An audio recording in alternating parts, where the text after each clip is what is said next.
the most straightforward. And I want to say this, that I've been there before. I had a question right now about how to change the color and the size of the title. That is believe it or not, you might get that in your theme options if the theme that you've selected allows you to do that. They don't all allow you to change the title or the color. So it really, if you don't like the way your site looks, then find another theme. And it's perfectly okay. I mean, there are thousands of themes out there. So if you don't like the way your site looks, you're not locked into it.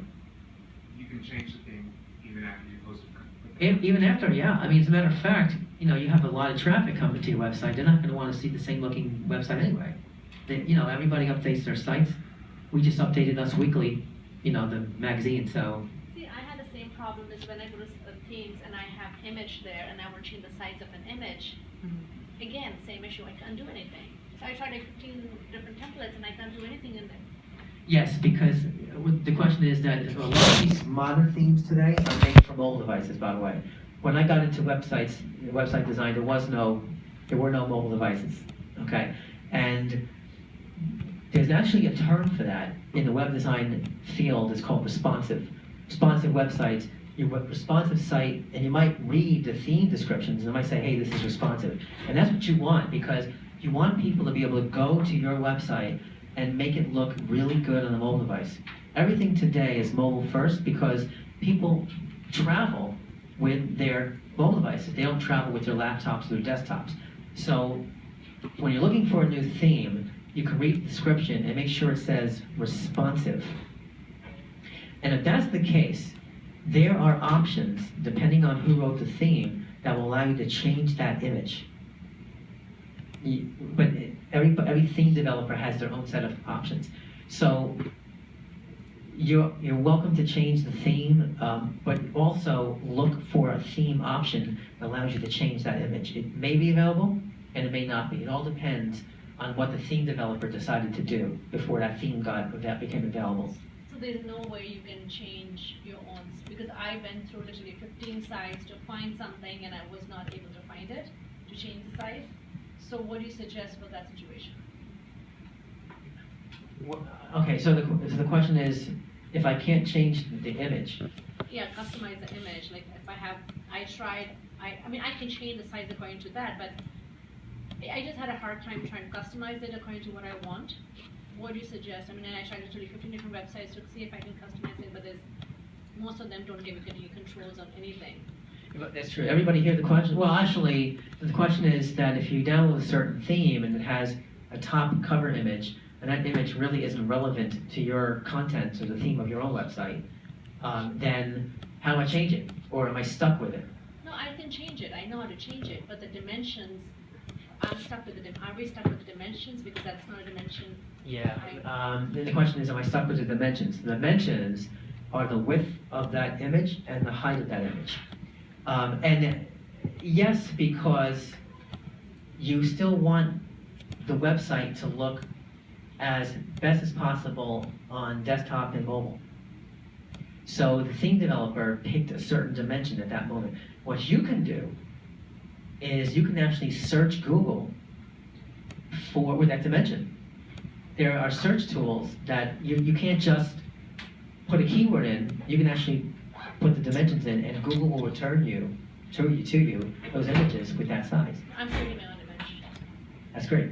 And then you can download it. Could you also do the same thing, do your own version and say InDesign and Photoshop, and then just apply the image? Yes. I did that, but every time I got the image back, it did not fit. Pixel to pixel, it was exactly the same, and I can show it to you. And when I come back, it still doesn't fit. That's probably. There are ways that Google Chrome has, and actually Firefox does too, has what's called developer tools. I'm not saying you have to be a developer, but what you can do with developer tools is you can right-click over the image, and it will give you the exact width and height. You might think, without that the image you have is going to fit, but then if you look at it on a different size monitor, or a different device, or a tablet, or a phone, might not scale correctly. I know what the issue is. And some of these themes, they will suggest to you what the dimension should be. So that's probably what's going on, is you are not using the right dimensions. But it's hard to tell. Because what happens is responsive images just scale themselves depending on the device. And each device is called, when you're looking at a website, the term is called a viewport. A viewport. This one word, compound, viewport. Yes? So I'm confused because two themes, I've activated two different themes, both of which are multi-column themes, or so they appear. But when I activate them, they don't seem to be that way. Yes. Is that because of something I had not input yet? And I mentioned that before, but I mentioned it very briefly. So and this is a good question too. You got a really good question. Everybody has good questions. So the question is, if I set up a theme, when I first set it up, when I activate it, it won't look like the picture. That's because, and I mentioned this before, you have not really added much content to it. Once you start adding, and this, I've run into this all the time. I did exactly what I'm telling you to do, I've done myself. I'm not preaching anything I haven't done yet. But I've done it in the past. And what happens is, the themes look great in the screenshot. In the preview. In the preview. And you activate and you're like, wait a minute. This doesn't look anything like that screenshot. Why? Because you haven't added the pictures that the author has. And once you start doing that, then you'll start seeing it coming. It takes a lot of work. It's not... But what, I mean, and I am coming from a very old, well, probably before you were born, typesetting and printing background. So when I think of what you see is what you get, I would think that I would see this grid, this picture, this pattern that I see in the preview, and that I would drop in components into that pattern. But that's not what I'm seeing on the screen. Yeah, things get a little dicey between the different themes. And what I can't stress enough is that you have two options to get the website to look the way you want it to look. And one is less technical than the other, so I'm going to start with that. You really just need to, once you install the theme, a lot of the themes have theme options. And those are developed by the developer. Not every theme offers the same theme options. So you might use this theme for 3 years. And 3 years later, you might say, I need a different look for my website. You choose a different theme, and you say, wait a minute, where's the slider? I had that in my last theme. I can't switch the slider now, which is what you're saying. But you can. That's because the theme developer didn't give you the option of doing that. So every theme developer has their own way of doing it. There's also something which I'm going to show you called a customizer, which is becoming standard in WordPress. And that's a way of standardizing all the options, which I'm going to be teaching tomorrow in more detail. The other option, which is a little more technical, is you can learn to develop a theme on your own. And that involves development and learning HTML and CSS and PHP. And there are a lot of advanced developer tracks here for the next 2 days too. But you don't want to go that way. This is a beginning class. I'm not even touching that. So the bottom line is that you really need to find a theme that works best for you. And I'm going to be honest with you, it still takes a little work after that, which we're going to do here. This is what this whole session is about. I was supposed to teach you how to install it locally on your machine. I don't think we're going to do that because I see that everyone's more beginner than that. And I want to teach you how to really make this website work for you. And today, so.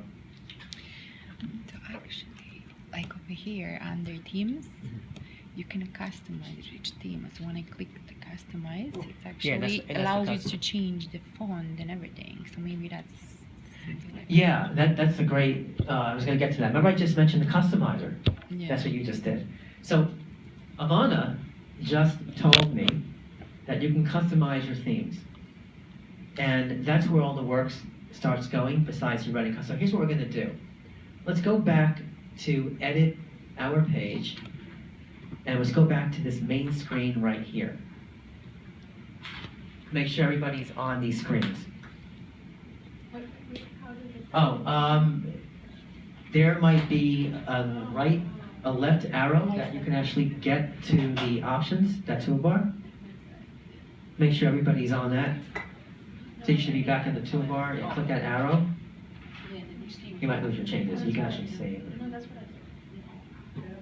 It looks like almost everybody is on that side. So here's the cool thing about these things. Once you set up your theme, there's a button right to the right of it called Customize. Let's all click on Customize.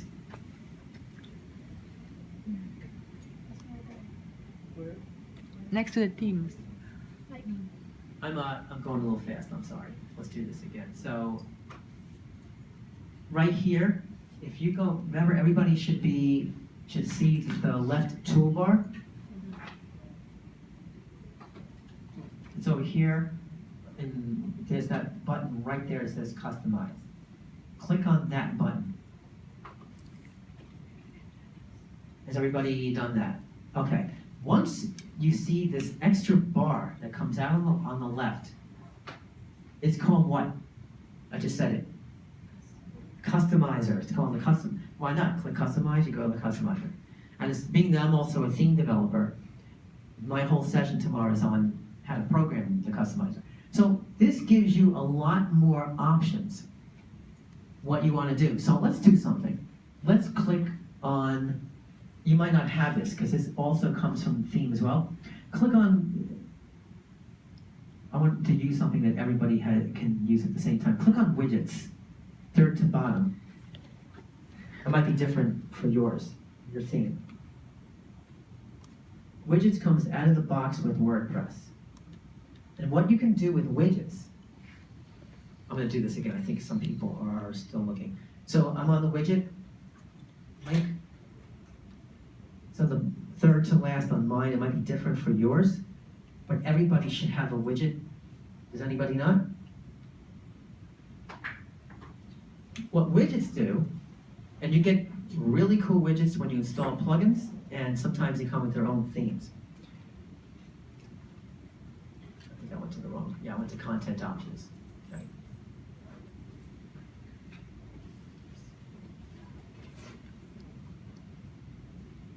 I went to widgets, okay. So you can customize what's in your footer. You can customize what's on your sidebar, which is the left column or the right column. You can customize your header. Now this might be the question that you had about the header. So you might not have this with your particular theme, but what I suggest doing is playing with the header and playing with the widgets, and you can really add, in mine, I can add audio, I can add a video, I can add what's called a tag cloud, which we're going to get into shortly. This is what's called a module. Everybody see this part of it? If I click add widget, and from here, right, so now click on footer one, and I click add, there's a button that says add a widget. This is where your website or your blog is going to start taking shape. That only applies to first and footers. Well, that particular one, because I'm in that one, that you might not, I mean, you can. Sidebars you can also add. Yes. That's- A widget is, okay. Where is the editor widget? Yeah, I don't think everyone has that. Click on footer one if you haven't done that. Yeah, and you're doing it. Now you click it. Once you click on those sections, you can add a widget, and then you'll actually get these really cool things. You can add a calendar. If you travel and you want to say, hey, this is my summer videos, you want to add what's called a category cloud, which I'll show you that in a minute. You want to have audio playing. You want that Led Zeppelin song, you want that Donna Summer song, you can put on your website. This is where all the fun starts coming. And it just goes down the list in alphabetical order.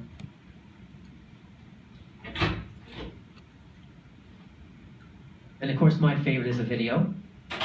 So I'm going to show you this, and you're free to play with these after this workshop. But I just want to start you off. I'm clicking video, and now I can actually add a video. I don't know if this allows for YouTube, though. If you have a video, you're just going to click add video, and then it will show up. But